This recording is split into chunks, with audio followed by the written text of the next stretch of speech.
James here with KORG USA, here with Luciano Minetti. Hi, everyone. Nice to be back. And we are back. Believe in Music, going strong. And we are here today. First of all, thank you to Richard Devine for that great summary and overview of this product that we're about to dive into a little deeper right now. We are here today with the KORG SoundLink mixer. This is the MW2408, 24-track, 24-channel, 8-bus, and then there's also a 16-channel version as well. And, as Richard said, and what we want to kind of go a little deeper into here is talking about this mixer and how it exists in today's world. In this case, how we're working right now. So here we are, Believe in Music, and obviously coming to you virtually this time around. And using the SoundLink not just as the piece that we're presenting here in this particular live stream, but using it as the live stream mixer as well.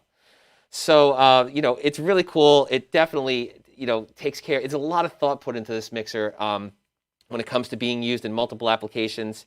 We do have a couple of keyboards set up here as well, so we could show you how this works very perfectly with a home studio environment that may have a lot of instruments in it. How this could work for anybody who might be doing any kind of a live stream or, like, for example, a virtual service, house of worship. We'll talk a little bit about the unique bus structure of this mixer. I'll go from sort of left to right, and we'll talk a little bit about the things that really make this mixer stand out in the marketplace and stand out amidst the competition and the price points. First of all, this is a hybrid mixer, so it is not full digital, it is not full analog. As a matter of fact, it is the best of both worlds.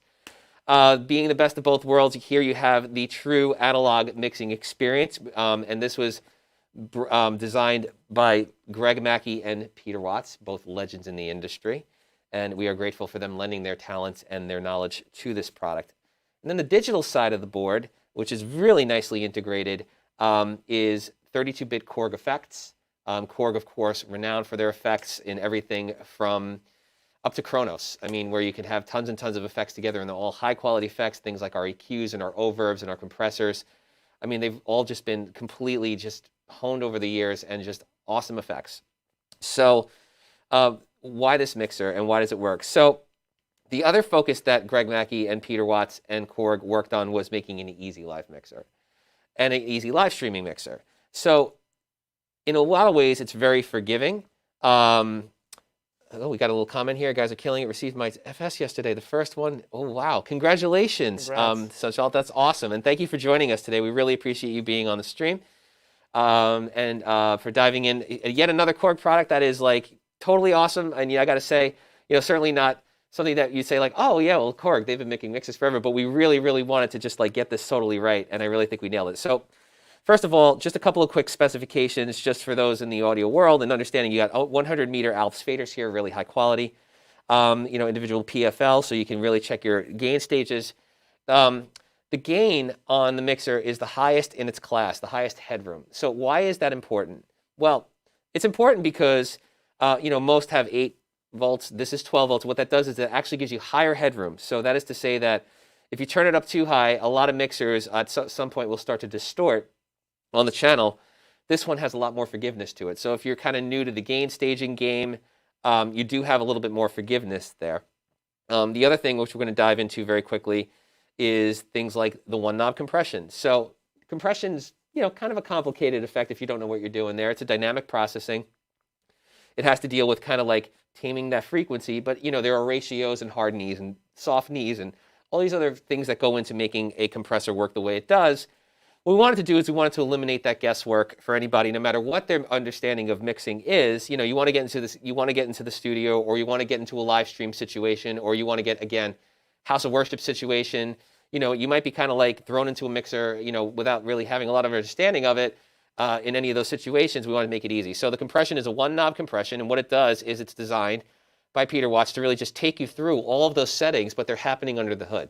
Right. So you've got this great thing happening. I'm doing it to my vocal right now, and we're also going to demonstrate that very quickly on the keyboard. So we have a monologue here, which is analog keyboard, and very purposefully using an analog keyboard in one way because, this is an analog keyboard that doesn't have effects. And what this really works well as a keyboard mixer is by adding those effects and really, shaping your sound.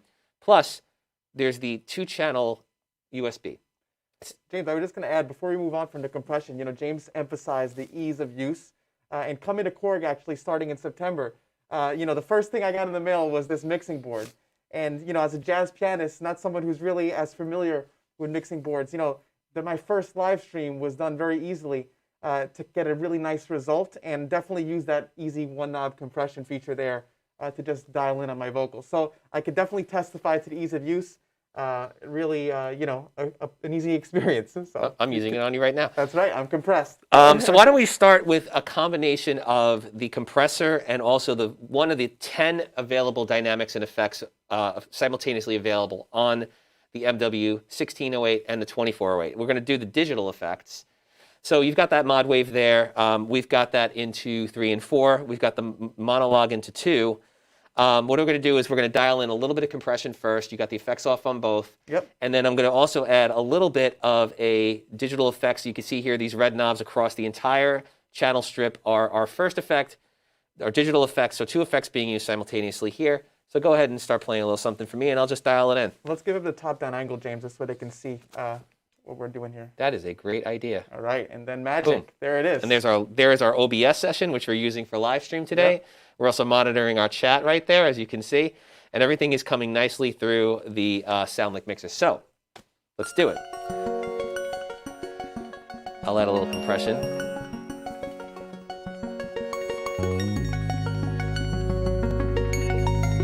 Get a little punchiness going there. Without.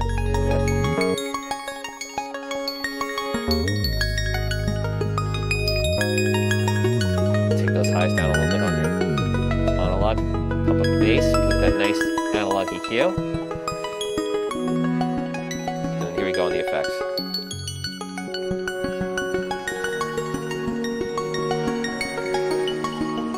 There it is.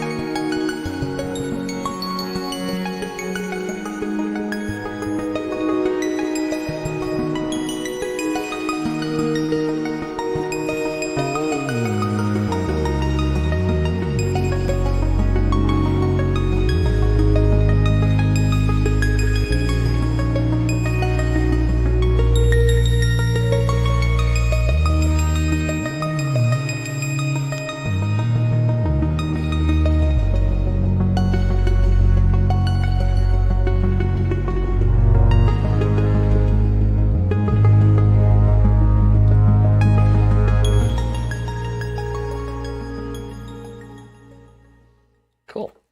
Awesome. We have a question. Is it a power mixer? In the context of being able to power speakers, no, this wouldn't be that product. You could send XLR out to a number of different places, which we'll get into in a little while.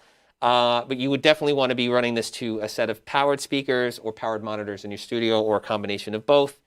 You also have a bunch of headphone outputs and stuff off. Yeah, well, we are socially distancing here and making sure that we're being responsible. So I know that it does affect the sound quality a little bit there, but of course you're going to have to bear with us on that, because we want to be totally respectable in respect for each other, and making sure that we're safe. Okay, so thank you for that. So moving along the mixer a little bit, we do have a couple of other things that I did want to talk about that are very unique. First of all, in just looking at the mixing side of the board, we do have also mute groups that are very easily programmable. In this particular case, we've got 4, so I can, like, for example, mute out just your bass. In this particular case, I set these up ahead of time. This one is everything else, and they're stackable. So if you have all 3 together, you can see that I've got them all going at the same time. I could also just program my own. So if you hold it, you could choose your mute groups very easily like this, and then you're out and in. And that's super easy. In addition, you'll notice there's a lot of buttons over here on each of the strips, and that is the 8-bus system. It's 4 stereo buses or 8 mono buses. And what does the bus do? Well, it lets you send the signal to different places. So now, why is this important? Well, we were talking a little bit about the different ways that we could use a live mixer like this in the context of live streaming and digital and everything else like that. So picture that you're in a situation where you want to eventually send the signal to somewhere else. Let's say you have another room that you want to use as a monitoring room or anything like that. All you really have to do is push the button where you want it to go, and then it's assigned to a subgroup. So there are 8 outputs on the back here that will send, in addition to the master output and the monitor output, you could send to multiple different places. If you're in a church, for example, you can send it to a cry room, where the parents take the kids if they're kind of interrupting the service. and that could be off as satellite, kind of like a satellite. So there's a lot of outputs on this mixer. So master outputs times 2. You got your monitor output. You have 4 auxes, so you've got those 4 traditional auxes, and then you also have your headphone out, and then you have something that Luciano is specifically using with the headphones, and that is the musician's phones. So I want to talk a little bit about what that is. This is a very unique feature, and it's also very helpful. So you've been listening to this with that, and what you're listening to, you said, you made a comment the other moment that it was sounding really good. So what you were listening to is a combination of the aux mix, which is what a lot of people use when they are looking to use in-ears or a headphone, because you get to dial in like, I want this much of this much of that, and you can turn those up. What the musician's phone does, and there's 2 of them, aux 3 and aux 4, and we're using it in the back here, is it allows you to also inject the master output into your mix, into your in-ear mix or your headphone mix. And what that does is it very much takes away that kind of like canned feeling that you have when you were hearing headphones. So Big difference. So it's, yeah. Yeah, I would just say again, with when you're on stage, when you're performing, or even in this case in a live streaming application, I have these nice big headphones on, KORG NCQ1s, but that experience is much different because of that mix between the master and the aux sends. So definitely testify to that, and the fact that I have 2 gives us that flexibility. Should James want to be wearing headphones, have a different mix. It's nice. Exactly. So you've got this phones level here. So in addition to the master phone level, which is right here, you have on the back, you can use the musician's outs, and you have a mix of every stream. I love it. You have your own volume, but then you have this inject. So if the inject is all the way down, you're getting the aux mix like you typically would on any other mixer, but then by using the inject, you're mixing in the master left and right into your mix. So, no more feeling that canned feeling and wanting to pull one ear out or put one, ear away while you're listening with the other ear. So it's really a helpful feature, certainly. And yeah, I'm glad it's working for you. Super cool. In addition to this, we do want to also reiterate that what we're dealing with here is a stereo USB link. Now, there are some questions out there that I did want to address, because I want to certainly, kind of demystify anything that's happening, with the mixers. And the first questions that we're getting are, well, why is it not 16 channel? Why is it not 24 channel? And that's a good question, because it's not meant to be that kind of an audio interface. For a live application, as Richard said in his video so eloquently, with a 2-channel, what you hear is what you get. So it makes it very easy. You don't have to worry about multiple recordings or anything like that. You could literally just bounce right down automatically out of the mixer. And that's really important. So everything that you're hearing, the way you're hearing it in your master outputs or your headphones, is what you're going to get right away down onto a simple stereo recording, or in other cases, a live stream. Why is that important for live stream? Well, because programs, run stereo. So I was just having a phone call the other day with somebody who was saying, I got this mixer, but I got to put my mix down into an audio interface because my streaming program only listens to stereo, right? Fair, and that's pretty much everything. Like as far as I can tell, we've gotten a lot more into the live streaming, obviously here at KORG.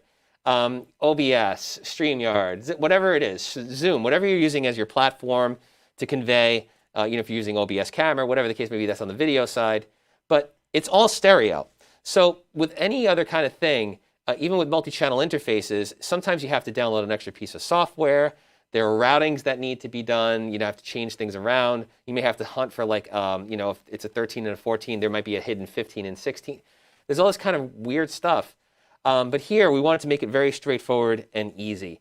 And to do that, we opted for a stereo audio input and output. You can hear back what's ever going on your computer on the 23 and 24 in this case, or 15 and 16 on the smaller mixer.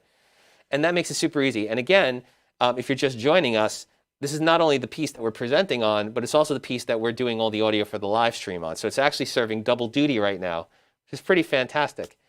Now, just another part of that connectability, with not only a computer, but smartphones and that ease of use. So, for example, if you were doing a live stream application on Instagram and you needed to connect to your phone with the proper adapter and the USB cable, it's natively recognized by Instagram and the iPhone, which is pretty awesome. We've done that successfully, actually, for some of our KORG artist streams. Again, making it really, really easy 2-channel, what you see what you're going to get, you know? So Yeah, absolutely. So again, SoundLink is all about easy live mixing. What we really wanted to do was apply that ease of use that we have in all our keyboards, where it's like not a lot of menu diving, you know, it's all on the surface, not per function, and we wanted to apply that philosophy to this product. So, you know, obviously very easily on the analog side, but even on the digital side, which is over here, where you get those great effects, you have up to 10 effects simultaneously with this mixer. So that's dynamics, EQs, digital effects, compression, and of course the very intelligent anti-feedback for a total of 10 processors basically running at the same time. So what does that look like? How does that break down? So you've got your compressor, you've got your digital effects, you have your dynamics. So basically here on the left, right, we are using a gate, and we're making sure that it's tuned to our voices so that we don't have any background noise. I think that's working very well right now because we did the sound check before and it was totally silent when we weren't talking, but really responsive when we were. You also have dynamics processing, compressors, limiters, everything like that for aux 1 and aux 2. And all you have to do is push the button, and then you get to choose what you want your settings to be right there on the screen. And actually, we've got a nice shot of that there, nice and clear. Awesome. Same thing with the equalizers. So you've got the main left right here, and you can see here we've got a 9-band wide, but if you want to, you can also dial it in, and you can make it a 9-band narrow. So you just go right there, you select it, and you are back with a narrow EQ, and you can see that the bands change here. All you have to do to get onto the screen and change to what you want to change is just touch the corresponding button underneath. The fader is automatically assigned to it, or the knob rather, and you're controlling that very, very easily. Super easy. And then equalizers on the auxes as well. Of course, really important, because if you want to hear a little less, you know, bass here, a little more high frequency here, depending on how you want to hear things, or your hearing, or a combination of the two, you've got that as well. I did mention feedback canceling. We don't have that set up for demonstration here. I mean, I guess we could always try to put a microphone into a set of headphones, but torture test, right? But like, rest assured, all you have to do if you hear feedback on this mixer, again, in conjunction with that whole philosophy of live easy mixing or live stream easy mixing, all you have to do is hit that button. So that feedback button, and again, you know, designed by really, really top minds here, and it really works very smartly. So it looks through everything that you allow it to look through, which could be every single channel, master, aux, everything like that. And it will look for that frequency that's peaking out and causing the problem, and then it will eliminate that frequency. And it does it in such a way that it doesn't really, you know, go wide like a wide cue that sucks out parts of your mix. It really dials in on that one frequency, and it cuts it. And you could choose where that happens. Right now I have it all the way wide. So in case, like, for example, a microphone feeds back. I mean, look, let's say we've got 5, 6, 7 microphones for, like, you know, any kind of a choir or anything like that. You can't immediately tell. Even sometimes looking at the overload, sometimes, you know, you could have it happening in a couple of different places. And, you know, you might in the heat of the moment, you don't want to have to think. Right, exactly. So, you know, you don't want to be fumbling for that. I mean, certainly you could mute things out and, you know, cut out part of the performance and everything like that. Or with the MW series, you could just press one button and that will take care of that particular issue for you, which is really smart. Yep. I mean, we've all been there. You know what I mean? So what else? Let's talk about what else. So we do have phone output as well. We do have a stereo input that is in addition to the channel. So this being a 24-channel mixer, it still has an additional 2 channels, and it's right here. So they don't have a channel assigned to them in the mixer, but you do have this input. And what that is for anything that you want to use as break music. So if you want to hook up your iPhone, plug it in, let's say you're in between sets, and you just want to have something come in and play in the background through your speakers while you're setting up the next band, whatever the case may be, you have that. And it's right here. It's an 1/8-inch input. Also a really smart idea for live or anything really. You can put your background music for your, you know, your podcast or your live stream in there. So that's pretty awesome. And the other thing that's great about it is with the break button, which shuts everything off in one shot, it mutes only these channels.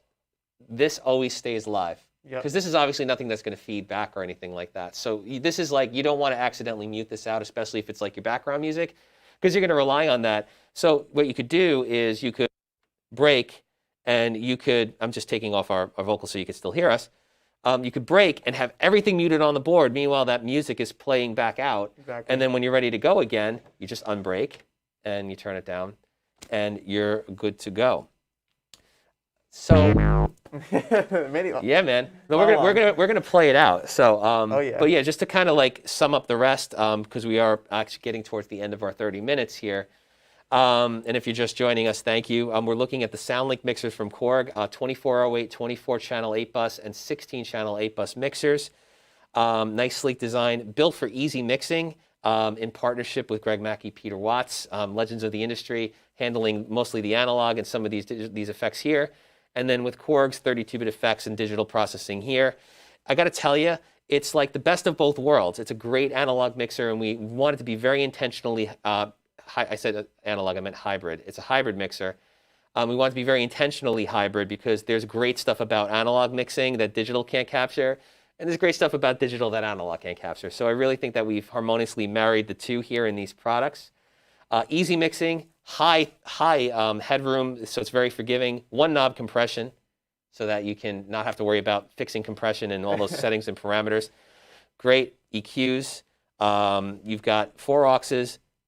8 buses out, you've got monitor out, you've got the musician's headphones out, which is your monitor for aux, but also injects the master.